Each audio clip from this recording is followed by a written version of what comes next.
అనిపిస్తుంది డాకు మహారాజ్ సంక్రాంతికి వస్తున్నా గేమ్ చేంజర్ ఎవరిది విన్నర్ అనుకోవచ్చు ఈ సంక్రాంతిని? ఖచ్చితంగా గేమ్ చేంజరే విన్నరు. ఎందుకంటే ఇప్పటివరకు శంకర్కి సరైన హిట్ లేదు. ఇప్పుడు గట్టిగా దాన్ని హిట్ చేయాలని బలంగా ఉన్నాడు. ఎందుకంటే మొన్న పుష్ప 2 కూడా మెగా ఫ్యామిలీ నుంచి బిగ్గెస్ట్ హిట్ అయింది. ఇది కూడా హిట్ అయ్యిద్ది పక్కా. ఎక్కడో ఒక చోట ఒక భయం అంటూ ఉంది. భారతీయుడు 2 ఫ్లాప్ తర్వాత శంకర్ నుంచి ఇంకొక సినిమా అంటే ఇది ఒక కంబ్యాక్ మూవీ అనుకోవచ్చు. కంపల్సరీ కంబ్యాక్ అవ్వాలి. ఎందుకంటే ఇప్పటికీ శంకర్కి ఇప్పుడు భారతీయుడు 2 కానీ అంతకుముందుకు వచ్చిన రోబో 2 కానీ ఫ్లాప్లు అయినాయి. ఇప్పుడు గేమ్ చేంజర్ ఖచ్చితంగా హిట్ అయిద్దని అనుకుంటున్నాను నేనైతే.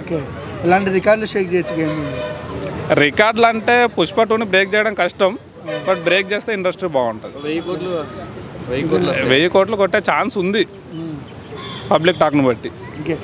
కాదన్న మన నార్త్ సైడ్ కూడా రామ్ చరణ్ గారికి మంచి క్రేజ్ ఉంది. ఎలా ఉంటుంది అన్న ఈసారి? ఖచ్చితంగా ఓపెనింగ్స్ అయితే అదిరిపోతాయి. సినిమా బాగుంటుంది. ఇంకా మిగతా సినిమాల కంటే ఇది గట్టి పోటీస్తుంది. అంటే ఇంతవరకు చరణ్ గారు ఇలాంటి క్యారెక్టర్ చేయలేదు. రామ్ నందన్ కానీ తండ్రి క్యారెక్టర్ కానీ చాలా ఎక్స్పెక్టేషన్స్ ఉన్నాయి. ప్రజలు పెట్టుకున్న నమ్మకాన్ని నిలబెట్టుకుంటారు ఈసారి. Already Ram Charan good actor. మనం RRRలో కూడా చూసినాం. అసలు ఎన్టీఆర్ కంటే గట్టి పోటీ ఇచ్చిండు.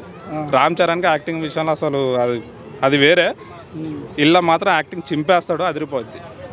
ఓవరాల్గా ఏం చెప్తారు గేమ్ చేంజర్ గురించి? గేమ్ చేంజ్ చేస్తుందా? గేమ్ చేంజరు మొత్తం రికార్డులు సెట్ చేసి పెడుతుంది. ఆ ఇండస్ట్రీనే చేంజ్ చేసి వాడేస్తుంది. ఓకే.